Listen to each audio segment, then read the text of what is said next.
Hello everyone. तो आज हम पढ़ेंगे क्लास 11th फिजिक्स का chapter 1 which is units and measurement. So जैसा कि आप नाम से ही देख सकते हैं, इस चैप्टर में हमें यूनिट्स और मेजरमेंट के बारे में पढ़ना है। अब ये यूनिट्स और मेजरमेंट होता किसका है? यूनिट और मेजरमेंट होता है किसी ना किसी फिजिकल क्वांटिटी का। तो उससे पहले हमें पढ़ना पड़ेगा फिजिकल क्वांटिटी के बारे में। सो फिजिकल क्वांटिटी क्या होती है? फिजिकल क्वांटिटी वो क्वांटिटी होती है जिसको मेजर किया जा सकता है, यानी इस दुनिया में जिस भी चीज को मेजर किया जा सकता है हम उसे क्या बोलते हैं? Physical quantity. सो जैसे एग्जांपल अगर हम लेना चाहें, mass, volume, density, distance, temperature, time.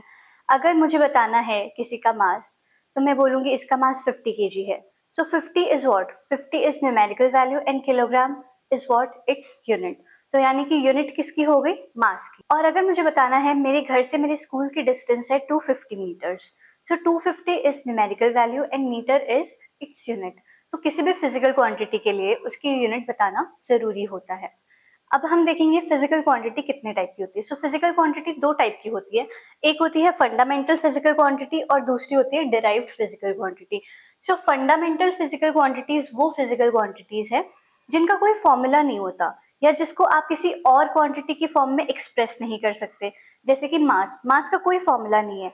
मास, अगर किसी ऑब्जेक्ट का मास है तो वो उतना ही है, आप उसका कोई फॉर्मूला नहीं दे सकते हैं। वैसे ही टाइम, टाइम भी क्या है? एक फंडामेंटल फिजिकल क्वांटिटी, इसका कोई फॉर्मूला नहीं है।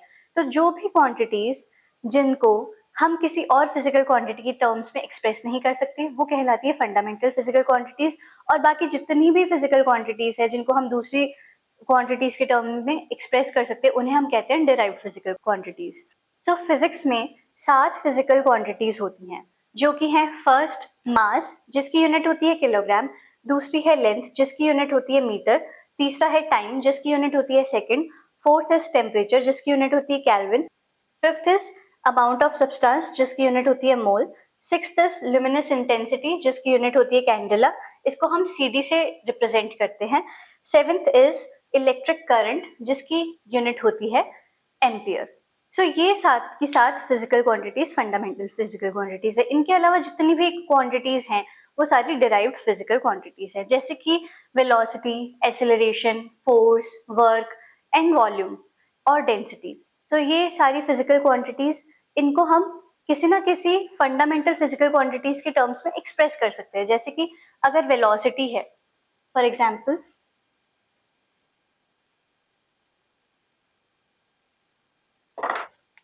जैसे वेलोसिटी, आप सबको पता है वेलोसिटी का फॉर्मूला क्या होता है? Displacement upon time. So displacement की यूनिट क्या होती है?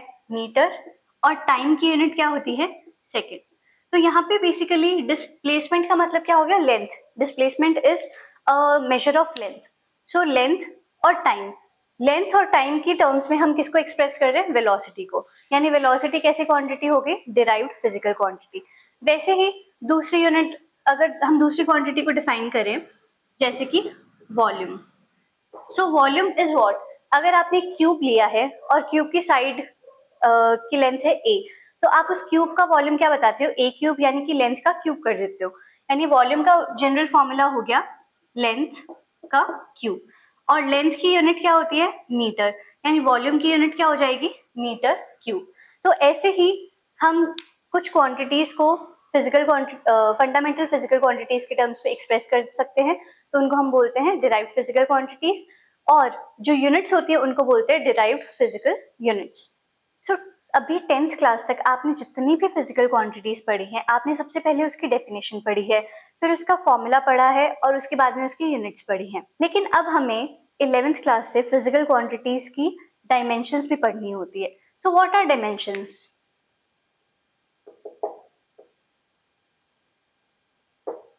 डायमेंशंस से हम ये समझते हैं कि जो भी फिजिकल क्वांटिटीज है उसको बेस क्वांटिटीज, यानी कि जो हमारी फंडामेंटल फिजिकल क्वांटिटीज है उनकी टर्म्स में हम कैसे एक्सप्रेस कर सकते हैं, वो होता है हमारी डायमेंशंस। अब फंडामेंटल क्वांटिटीज में भी हम सिर्फ किसके टर्म्स में एक्सप्रेस करते हैं? एम, एल और टी की फॉर्म में। जहां पे एम क्या है?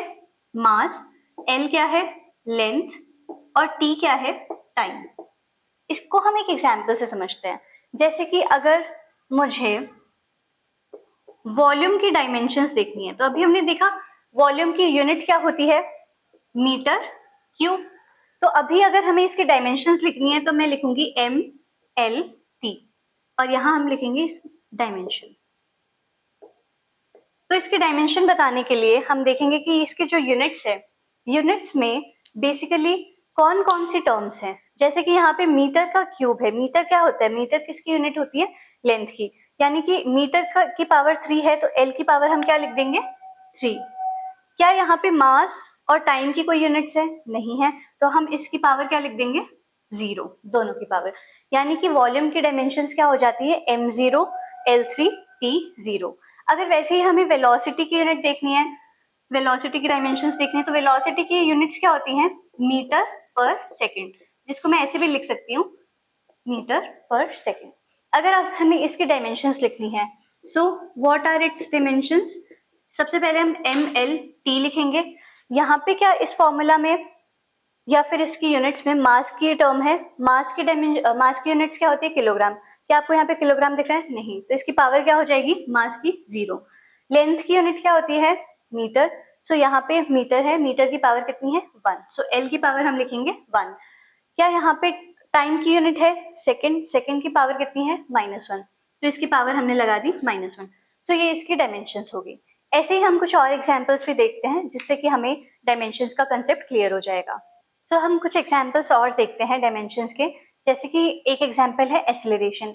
आप सबको पता है एक्सेलरेशन का फॉर्मूला क्या होता है, acceleration is change in velocity upon time.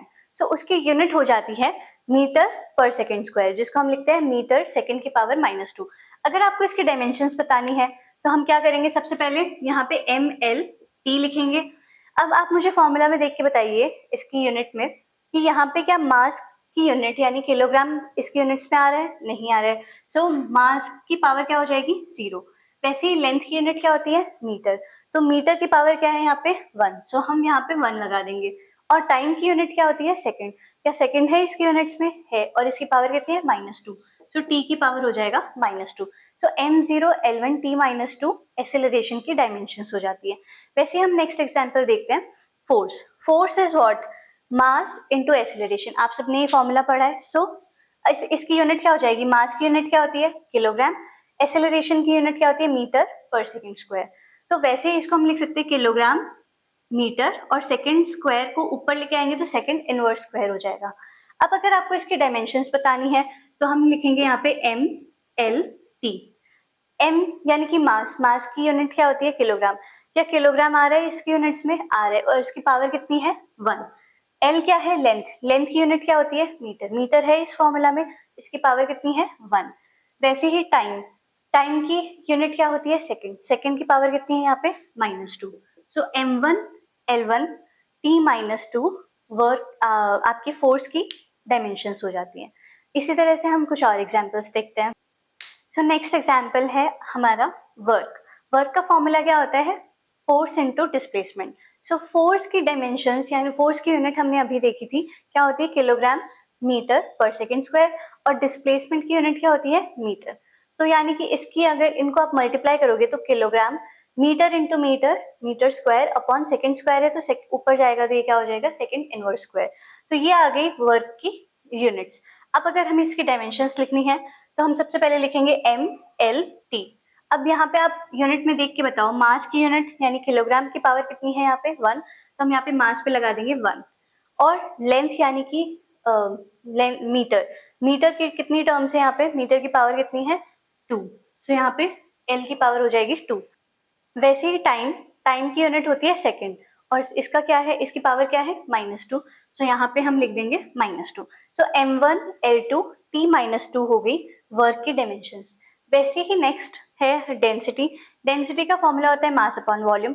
सो मास, मास की यूनिट क्या होती है, किलोग्राम, और वॉल्यूम की यूनिट क्या होती है, मीटर क्यूब। तो इसकी यूनिट्स क्या बन गई, बेसिकली किलोग्राम पर मीटर क्यूब। अब अगर हमें इसकी डायमेंशंस लिखनी है तो हम सबसे पहले क्या लिखेंगे, ml/t। और यहाँ पे हम देखेंगे इसकी यूनिट्स में मास की यूनिट की टर्म बताओ कितनी है, किलोग्राम की पावर क्या है, 1। सो m पे लगा देंगे 1। वैसे ही यहाँ पे लेंथ यानी मीटर की कितनी पावर है, -3। तो एल की पावर आ जाएगा -3। क्या यहाँ पे टाइम यानी कि सेकेंड की कोई टर्म है? नहीं है, सो यानी टी की पावर आ जाएगा 0। सो m1 l-3 t0 ये क्या हो गई? डेंसिटी की डायमेंशंस। सो होपफुली आप लोगों को डायमेंशंस समझ में आई होगी, हमने उसके 4-5 एग्जाम्पल्स देख लिए। ऐसे अगर हमें मास, लेंथ या टाइम इनकी डायमेंशंस लिखनी है, सो मास की यूनिट होती है किलोग्राम, तो यानी अगर हमें इसकी डायमेंशंस लिखनी है हम सबसे पहले लिखेंगे ml/t। तो यहाँ पे इसकी यूनिट में क्या आ रहा है? किलोग्राम, यानी मास की पावर कितनी लगा देंगे? 1। क्या लेंथ यानी मीटर की कोई टर्म है? नहीं है। क्या टाइम, टाइम यानी सेकंड, सेकंड की कोई टर्म है इसकी यूनिट में? नहीं है। सो एल और टी की पावर क्या हो जाएगी? 0। वैसे ही अगर आपको टाइम इसकी डायमेंशंस लिखनी है तो टाइम की यूनिट क्या होती है? सेकंड। सो अब आप लिखेंगे ml/t। तो यहाँ पे m किलोग्राम की कोई टर्म है इसकी यूनिट्स में? नहीं है, तो m की पावर 0। लेंथ की कोई टर्म है? नहीं है, तो यानी 0 और टाइम की पावर हो जाएगी 1। m0 l0 t1 टाइम की डायमेंशंस हो जाएंगी। सो होपफुली आपको ये टॉपिक समझ में आया होगा, डायमेंशंस। नेक्स्ट वीडियो में हम पढ़ेंगे आगे के टॉपिक यानी कि सिग्निफिकेंट नंबर्स के बारे में। Till then bye bye.